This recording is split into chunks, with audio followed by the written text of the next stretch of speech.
এই যুব সমাজ আমাদেরকে জিজ্ঞেস করে, হুজুর ডিপ্রেশন সমাধান দেন, হুজুর মন খারাপ সমাধান দেন, হুজুর পড়ায় মন বসে না সমাধান দেন, হুজুর ভালো লাগে না সমাধান দেন। সবকিছুর সমাধান আছে। সিজদা, সিজদা, সিজদা, সিজদা। সিজদা যত লম্বা হবে হৃদয় তত নরম হবে। ঠিক কিনা? জোরে কথা।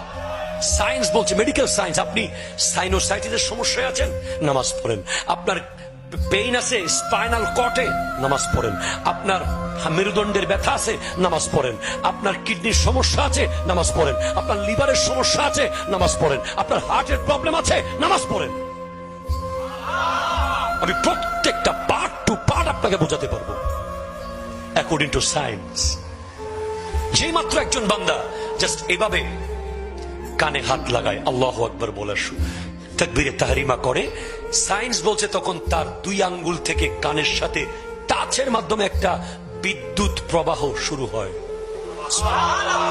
কারেন্ট, যেটা তার মাথার এই অংশ, শরীরের এক মাথার টোটাল মাথার মধ্যে একটা বিদ্যুতায়ন শুরু হয়, যার মাধ্যমে তার অসংখ্য ঘুমন্ত কোষ, অসংখ্য মরা কোষ জেগে ওঠে।